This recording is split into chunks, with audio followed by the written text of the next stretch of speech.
নমস্কাৰ আপোনালোক সকলোকে মোৰ চেনেলত স্বাগতম জনাইছো আজি আপোনালোকৰ ওচৰত লৈ আহিছো এটা পনীৰৰ গ্ৰেভি ৰেচিপি তেন্তে আহকচোন আমি ভিডিঅ'টো আৰম্ভ কৰো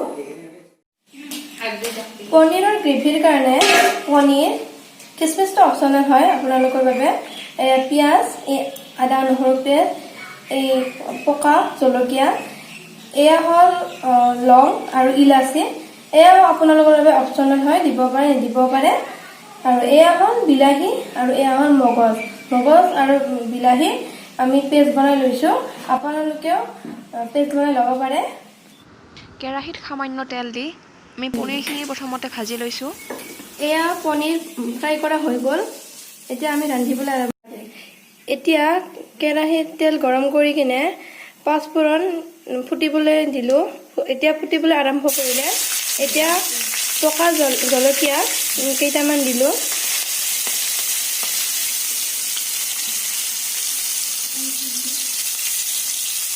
পকা জলকীয়াখিনি এতিয়া ফুটিবলৈ আৰম্ভ কৰিলে এতিয়া পিয়াজ কাটি থোৱা পিয়াজখিনি আমি এতিয়া তেলখিনি ঢালি দিলো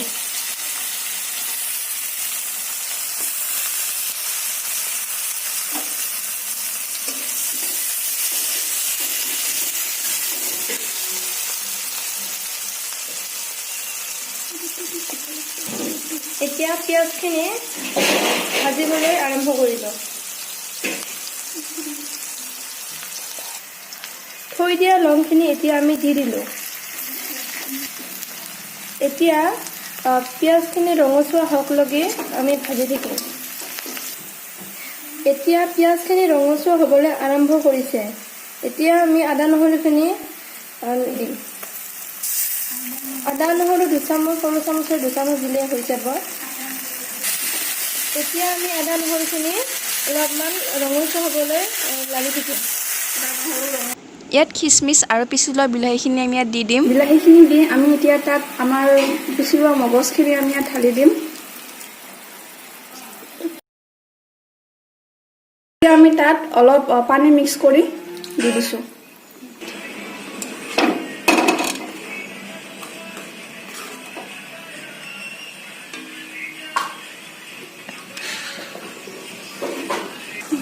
এতিয়া আমি ইয়াত জ্বালা গুড়ি আধা চামুচ দিছো আৰু এতিয়া আমি ইয়াত জিৰা গুড়ি দি দিছো আধা চামুচ আমি সোৱাদ অনুযায়ী ইয়াত হালধি দি দিছো আৰু নিমখ দি দিছো আমি ইয়াত ধনিয়া পাউডাৰখিনি দি দিছো এতিয়া এইখিনি উতল অহাৰ পিছত ইয়াত আমি পনীৰখিনি দি দিম আমি এতিয়া পানী দি লৈছো আপোনালোকে পানী ইয়াত বেছিকৈ ব্যৱহাৰ নকৰিব কাৰণ যেহেতু এইখন গ্ৰেভি হয় তো কমকৈ পানী দি আমি ইয়াত প্ৰায় 15-20 মিনিটমান উতল আহিবলৈ দি দিম প্ৰায় 15 মিনিট পিছত চাওক আমাৰ গ্ৰেভিখন ভালদৰে উতলি ডাঠ হৈ আহিছে এতিয়া আমি ইয়াৰ ফ্লেমটো অফ কৰি দিম এয়া চাওক আমাৰ পনীৰৰ গ্ৰেভিখিনি খাবলৈ ৰেডি হৈ গৈছে আৰু ইয়াৰ ৰংটো বৰ সুন্দৰকৈ ফুটি উঠিছে তেন্তে আপোনালোকে ভিডিঅ'টো চাই কেনে পাৰে নিশ্চয় জনাব লগতে মোৰ চেনেলটো লাইক শ্বেয়াৰ এণ্ড ছাবস্ক্ৰাইব কৰিব নাপাহৰিব তেন্তে আকৌ লগ পাম এটা নেক্সট ভিডিঅ'ত আজিলৈ আহিছোঁ ধন্যবাদ